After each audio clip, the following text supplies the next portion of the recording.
Saya punya niat baik loh Mas. Dan saya cuman menyayangkan sikapnya Pak RT. Kenapa harus bentak-bentak? Kenapa harus marah-marah? Saya perempuan. Habis marah-marah dan bentak-bentak dia ketawa-ketawa.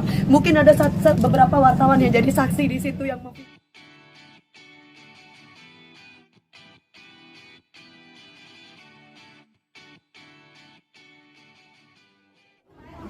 tadi mediasinya ya kalian mungkin teman-teman udah lihat sendiri mediasinya seperti apa. Tadi udah dijelaskan gitu. Kenapa bisa sampai di sosmed dan yang lain-lain, karena memang sebelumnya kan ketika saya live memang ada pertanyaan-pertanyaan tentang kenapa sapinya itu diangkat gitu. Dan di situ pun juga sudah jelas semuanya bahwa di sini ada miss-nya itu adalah mengenai Pak Ustadz sama Pak RT-nya yang tidak ada komunikasi. Yang saya lihat itu seperti itu. Tidak ada komunikasinya itu, yang membuat saya kecewa adalah sikap dari Pak RT-nya sendiri terhadap Pak RT maupun orang-orang kita gitu loh Mas. Maksud saya seandainya pun kecewa, kan sekali lagi bahwa sapinya itu bukan untuk saya atau orang lain. Semua untuk warga di sini. Niat saya tuh baik loh. Niat saya tuh baik, nggak ada unsur politik ataupun apa, dan itu sudah saya lakukan 5 tahun. Saya tinggal di sini tuh 5 tahun. 4 tahun tinggal di sini, 1 tahun nggak tinggal di sini. Saya sering di sini aja, saya masih berhubungan. Pertama saya pernah saya melakukan itu bersama Pak Ustadz, dalam arti melakukan memberikan sembako, memberikan daging itu pertama kali tahun 2000 pada waktu pandemi. Itu ada Pak RT.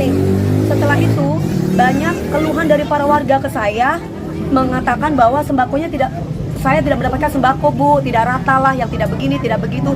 Padahal saya itu RT tempatnya Bu Dewi, justru yang dapat kadang RT lain. Akhirnya saya cari solusi sendiri. Saya curhat sama Pak Ustadz, terus Pak Ustadz mengatakan ya udah langsung saja ke saya Bu, biar saya nanti akan list orang-orangnya. Bukan saya yang minta list, dari Pak RT-nya sendiri yang memang menginisiatifkan untuk memberikan list. Bu, saya list ya Bu. Nah dari list itu dikuponin gitu loh Mbak.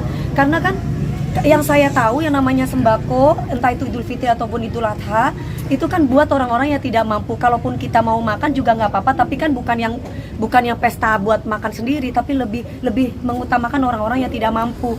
Makanya saya selalu berhubungan dengan Pak Ustadz, dan mungkin kalau mau jadi saksi, warga-warga di sini jadi saksi kok. Dari awal saya tinggal di sini, saya berhubungan dengan Pak Ustadznya itu yang memang udah dari door to door, bukan baru sekarang. Tapi kalau keadaan di sini tuh peraturannya adalah kalau memberikan sembako atau memberikan daging itu harus pamit sama Pak RT-nya atau kepada Pak Ustadznya. Tidak boleh bikin acara sendiri terus bagi sendiri, itu tidak boleh. Makanya itu yang dijelaskan. Dan ini salah pahamnya adalah saya itu kenapa kok nggak langsung aja dikasih alamatnya. Saya tuh teleponan langsung sama orang Brebesnya, sama orang yang jual sapi itu saya. Jadi nggak mungkin saya bilang bukan Dewi Persik. Orang saya ngomong itu Dewi Persik yang harusnya 170, dia kasih diskon 140 ke saya ceritanya. Ini saya Pak, biasalah namanya dagang-dagangan beli sapi, pasti teman-teman tahu kan kayak gimana. Ya udah cuman sebatas itu. Saya memang tidak kasih alamat rumah saya. Saya kasih alamatnya masjid sebelakang rumah aja ya Pak, biar nanti berhubungan dengan Pak Ustadz. Nah, itu poinnya.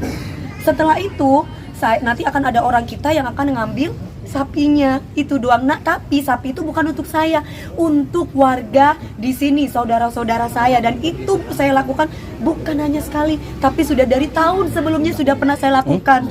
Dan tidak ada politik-politikan, dan kami tidak ada nyebutin nama kubu lain dari dia, tidak ada sama sekali. Terus ketika saya tuh live dan akhirnya saya memberikan caption, karena di situ banyak sekali yang berkomentar tentang politik-politik. Akhirnya saya bilang, bertetangga apa captionnya mana, IG-nya biar saya nggak salah ya, captionnya ibu kan itu akhirnya di playingin victimi, kenapa nyolek Panis. Loh, saya kan memang benar bertetangga. Nah, saya tulis di sini seperti ini, apa karena bertetangga sama Pak Anies Baswedan gitu doang. Terus kemudian banyak di situ bertebaran dan yang lain-lain ngomongin tentang politik. Jadi saya bingung gitu loh. Politik apa? Orang saya dari dulu mungkin kalau tanya sama warga nggak ada politik-politik, dan nggak ada menyebutkan nama kubu siapapun di kami tuh nggak ada. Itu loh Mbak. Jadi saya merasa bahwa ini apa-apaan sih Pak? Tadi sampai marah ngamuk-ngamukan sama Pak Topan. Sampai Pak Topan bilang gini, Bapak kan memang bentak-bentak saya. bilang sama bos kamu, sampai kayak begitu, bilang sama bos kamu, warga kita tidak kekurangan daging dan tidak butuh daging. Saya punya niat baik loh. Dan itu diiyakan sama Pak RT. Dan itu diiyakan tadi sama Pak RT. Pak RT dia bilang dia emosi. Lah maksud saya cuman bilang, Bapak bisa nggak Bapak tidak emosi Pak? Bapak ini kan RT gitu loh. Kami ini warga, otomatis kami itu anak. Bapak itu adalah bapak kita. Bisa nggak Bapak bicara baik-baik? Datanglah ke rumah saya Mbak DP, bener nggak? Enakan gitu mengayomi, bukan malah ngebentak asisten saya, ngebentak security saya.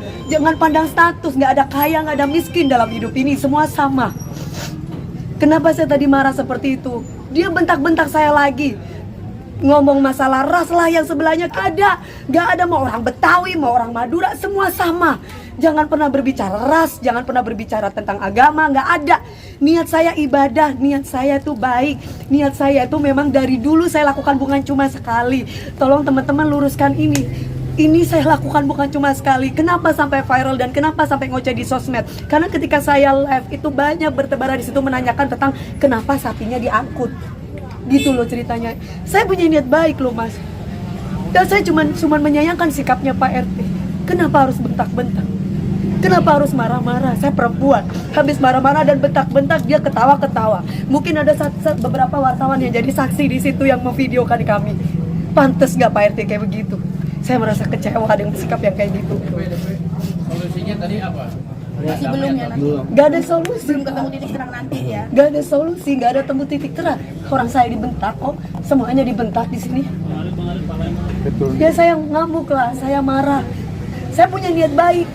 Gak ada saya politik-politikan. Cukup ya. Udah ya? Apa yang mau disampaikan terakhir? Apa yang mau disampaikan? Terakhir.